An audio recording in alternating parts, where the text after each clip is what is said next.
Yo, we are back at the NuStyle. We are live at Georgio's. I'm your host, Nuface. We have a very special guest in the building, man. Blanco Brown, man. He created his own genre. He's tearing up stages around the world, man. Very popular, man. I can't wait to introduce you to him. Follow me, man. Let's go. Let's introduce. Let's have some fun. To the left. I told you we had a very special guest in the building. Man, it's an honor to have this brother here at Georgio's on the NuStyle. I'm talking about, man, I'm seeing this page, man. I'm seeing the work he's doing, the stages that he's doing, the audience that's in the building. And this is one of those situations where, you know, a lot of artists I've seen from the very beginning. But this one I was a little late, honestly. But he created his own genre by the name of trailer trap. I got in the building here live at Georgio's. Blanco Brown, my brother. Yes, sir, man. It's a pleasure to be here. Thank you for coming. Thank you for coming. And I do want to tell that story, you know, how I was introduced to him. Maybe about a couple months ago, I was with my brother Tip, man. I'm always giving him gifts from brands. I gave him an outfit, a couple outfits to wear, you know, to maybe he could do a couple stages. He said, next video I see, he's in a horse with the outfit, with this brother right here, filming a video in the hood with horses. Yes, sir. In a fucking song, man. I'm talking about a hit. But I was like, what is this? I gave him this outfit thinking he's going to be doing birthday bash or something, you know, then he's on a horse with a hit song with this brother right here. So first of all, let the people know where you're from. Man, I'm straight from Atlanta, Georgia, Bankhead, Colts. Grew up in the circle, you understand me? Apple Blaylock, real Grady, baby. Real Grady, Yes, baby. Real. So not when I'm already talking about not Atlanta. No, this Oh, they're Atlanta. really Atlanta, true Atlanta. So how did a brother from the West Side, Bankhead to be exact, get introduced to music? Man, I grew up in music. My family is in music. My uncle was signed to LaFace Records. When I was a kid, I mean, I used to go on the tour buses with like Pebble, Tony Braxton, the whole L.A. Reid, the whole nine. So I grew up around it and felt like it was something that I wanted to do, but I wasn't sure how I would impact in it. I just knew that I wanted to be a part of it. Mm-hmm. So what was the songs and the music that you remember listening to as a young kid? Man, the first song I can remember, honestly, is the Williams Brothers, Sweep Around Your Own Front Door Before You Try to Sweep Around Mine. Y'all know you do. That stood out, man. Yes, sir. Man, and so how did that transition into becoming music? Being around those peoples and that influence real heavy because of LaFace, I'm sure at that time, you know, when you talk about the beginning of Atlanta music culture, LaFace is right there in the very beginning.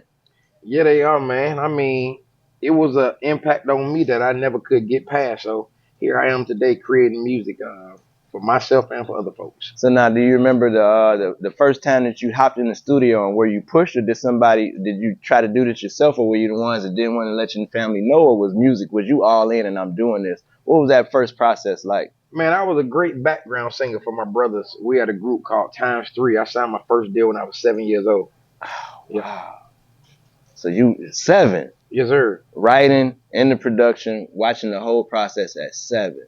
7 years old. So when we talk about you on these stages, that's because you really put the time in. I'm sure that's one example, right? It ain't nothing new. I mean, a lot of people see you for the first time. It's new to them, but I've been doing it. Man, and doing it great, man. So how's that reaction when you go out to these shows and these stages that I'm seeing you doing, man? It's not no little crowd, no hole in the wall clubs. You're doing arenas, you're doing festivals, how does that feel when you first walking out to this stage and you see this crowd? Like, what does that do to an artist? Man, well, really, I got balance. That's the beautiful thing about it. I've worked with and written for so many like upper echelons, A-list artists, B-list artists, and the whole nine. I've seen their shortcomings. I've seen their, highest moments and their lowest points. I was prepared to be an artist. I don't let anything go to my head. Gosh. I just do what I love to do, and I do it with purpose. And if I start everything with purpose, then it's worth doing what I love to do. Man, so when we're doing that, the inspiration, you come out here and the music is calling you. What inspires you to write or create these songs that you're performing in front of this audience of people? What is the inspiration Oh for man, most of your music? my life situations and other people's life situations have inspired me to write the songs and do records with the Chris Browns, the Fergies, the Childish Gambinos. I mean, like just things that happen around me. So your real life, Yes, it's sir. no, like they say, no cap in your rap, right? No cap. No Yes, sir, cap in your rap. So with all this experience, is there like I'm big on manifestation. Is there an artist that you have yet to kind of work with or collab with that you'd love to probably in this year or the next year? Man, I really don't know. You know what I'm saying? When I come across something dope, I reach out, or it's a mutual understanding that we want to do something together.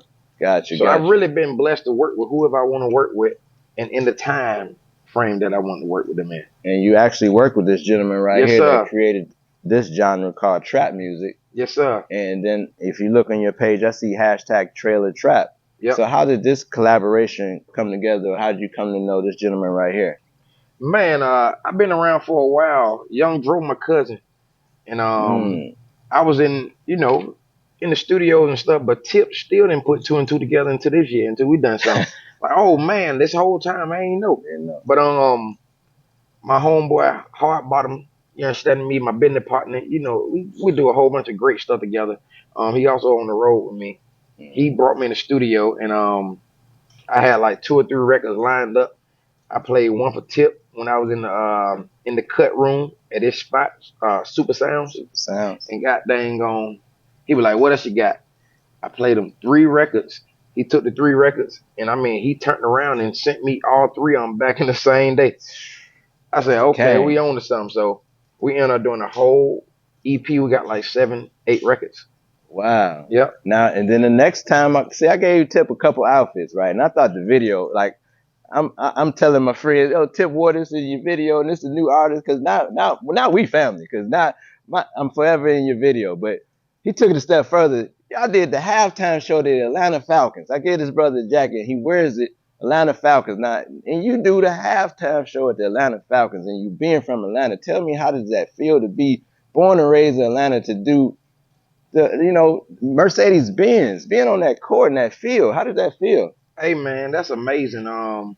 Honestly, with the success I've had over the years, I never had done anything for my own hometown. Not even had shows, you know what I'm saying? Even in my own hometown, with all the success. I mean, my record to get up, it's 15-time platinum worldwide, and we touch every household. Yeah. I mean, it wasn't a household that wasn't touched, and if they wasn't touched, like they been touched now today by the record and coming across it, discovering it. So I think putting ATL, like known legend, with my up and coming success as being who I am, just pushed everything forward in my own city. So you got an ATL legend. And another proud moment in mine, like bringing in this year, I get to say on New Year's Eve, they brought the Peach Drop back. And it was a crazy lineup. And you can be able to tell that the audience, you were one of the first artists that people seen bringing in this year. And you're on this lineup with Jermaine Dupri, So Def, The Brat, the Mayor, Ryan Cameron, these legendary people, and you are part of this stage. And those people, I'm watching people from far on Peachtree watching you, and you the way you move back and forth, and the people are singing your song, man. I want to say I'm proud of you as an artist, but I can only imagine being from the city to be able to open this city up in a year and start it like that. So with this year coming up, do you have any big plans to kind of top that, or do you just kind of just follow the waves and next show, another show is another show? Oh man, I was hired for the Peach Drop the year before, and it got canceled. Yeah.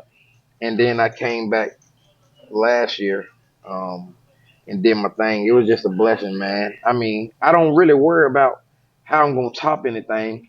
I just try to get the puzzle pieces to fit as my journey keeps going forward. Gotcha. And so for my audience here, Georgios, before we leave, if there was a song that, they were like me and they're late to the bandwagon, you know what I'm saying, the crew and the family, a song that you would point them in a direction and say, listen to this, and I think you would get, engulfed of who I am as an artist, a man, and what I do. What would be that song?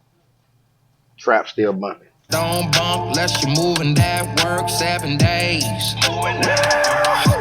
Steady whipping that. Trap Still Bumping. It shows both sides of the world. The trailer part meets the trap. I'm just bridging the gap. That's the chorus? That ain't the chorus. Do you have a line from it that maybe... Trap don't bump unless you're moving that work 7 days. You got to work 7 days every day. Take some time out for self, but find that purpose in what you're doing. Push forward and go for it. You got to manifest it, see it through. Manifest. So this coming up, manifesting these words and purpose. Where did that come from? Was it the education? Was this an auntie, a mother? Man, that grandma all day. I'm gonna cut you short. You don't even got to waste no more breath on that. Grandma. Was it Nana or Big Mom? Both of them. Both of them. Okay. It depends on what we felt like when we said it. You know, you got me, Ma, you got Nana, you got Big Ma, you got Mama, the whole nine. Yes, indeed. Both of my grandmothers were influential in my life, and I had my grandmother let me know, like, as she was ill, you're special. Keep doing what you do. Don't ever let anybody influence you to go wrong.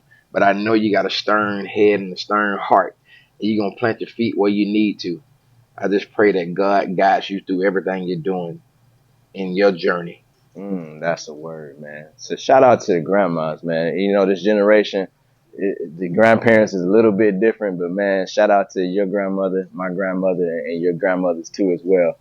Can you let the people know where they can find you in some upcoming shows and where they can find you, your videos and that type of thing, man? Oh man, go to blancobrown.com. BlancoBrown.com.